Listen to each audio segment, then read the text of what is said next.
Hey! The cinematic Flashbacks invites you to the channel.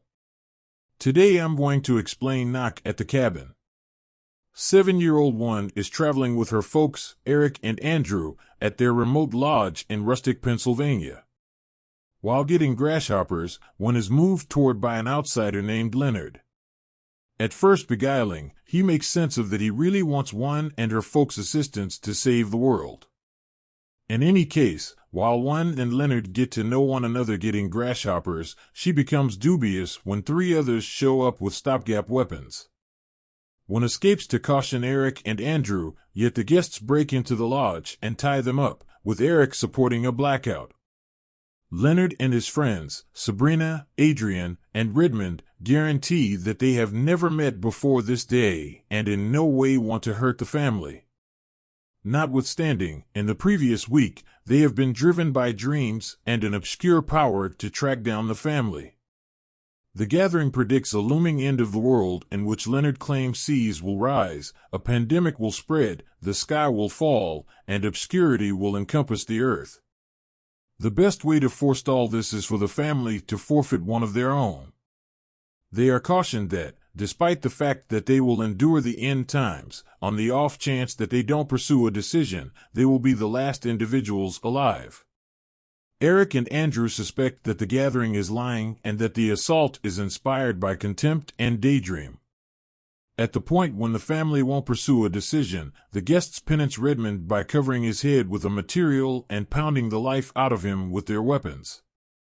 A concussed Eric sees a figure of light as Redmond bites the dust.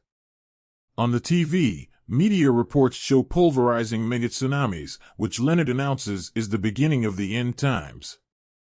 Andrew perceives Redmond, whom he accepts to be Rory O'Bannon, a homophobic man who had attacked him in a bar years sooner, prompting Rory's detainment.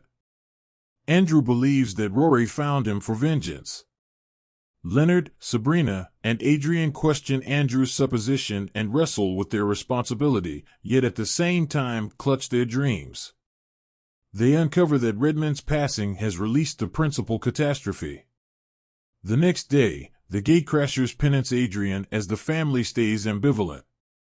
The calamities go on as a destructive seasonal infection, to which youngsters are especially defenseless, spreads across the world. Andrew demands that the catastrophes are incidental and that the guests were expecting a pre-planned news broadcast. Sabrina depicts how she and different guests were directed to track down one another web-based by their dreams. Andrew gets away, recovers his firearm from his vehicle, and takes shots at Sabrina until she escapes. He tracks down Redmond's wallet and demonstrates to Leonard that he was Rory. Harmed from his assault and with their tires cut, Andrew accepts the four arrived in a truck close by and proposes that they use it to escape. As Leonard is being held at the gunpoint, Sabrina breaks into the house and is shot lethally by Andrew. Eric and Andrew then, at that point, secure Leonard in the restroom. Leonard fools Andrew into coming into the restroom by making him think he got away from through the window, and afterward overwhelms him, taking the weapon. Leonard penances Sabrina, and the transmission shows unconstrained plane accidents happening all over the planet. Understanding their time is almost finished, Leonard drives the three to the back deck as the sky obscures. Leonard illuminates them that after his passing, they will just have a couple of moments to pursue a choice prior to slicing his own throat. Upon his demise, lightning makes flames and more planes crash. Eric currently accepts that the occasions are genuine and that the interlopers address the four horsemen of the end of the world.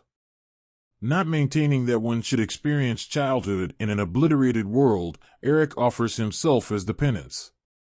He uncovers that during Redmond's penance he saw a dream of Andrew and a grown-up one.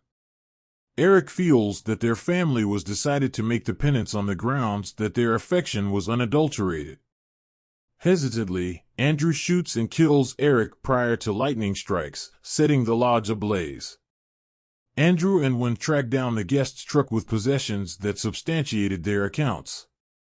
They drive to a jam-packed burger joint close by, where they watch news reports affirming that the calamities have died down. Getting back to the truck, The radio turns on and plays Boogie Shoes by KC and the Daylight Band, the tune Eric had played for them on their drive to the lodge. Thanks for watching. Consider subscribing.